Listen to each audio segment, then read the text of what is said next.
think it's tragic for someone who is a historian. That's what we do is we try to understand the past.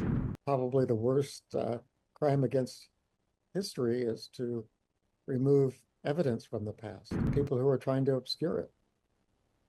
I mean, it's interesting that I spent my career studying Black American history.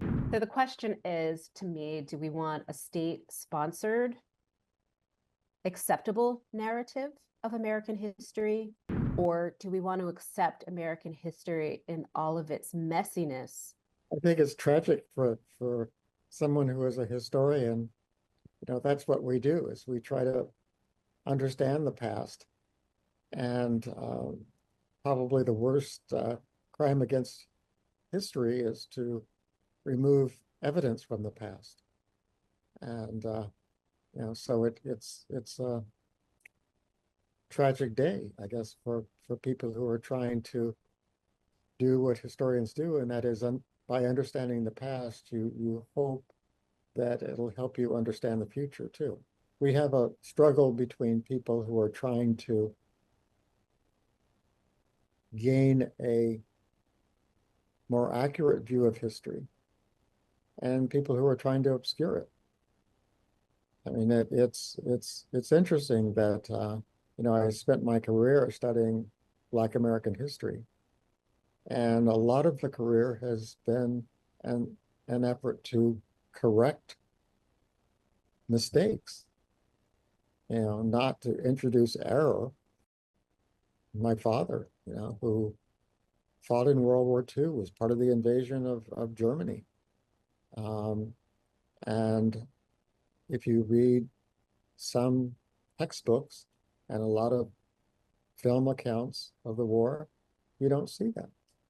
You would kind of assume that this was something that white soldiers did, that black soldiers either weren't there, but they might have been there, but they were definitely in support roles and not visible.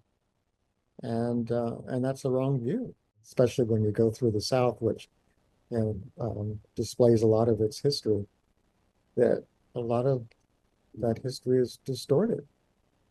And I guess the monument to General Forrest is an example of that. People often don't want the truth out. It is too painful. But on the other hand, they want to glorify things that happened in the past that please them. We have to understand the past in order to move on to the future.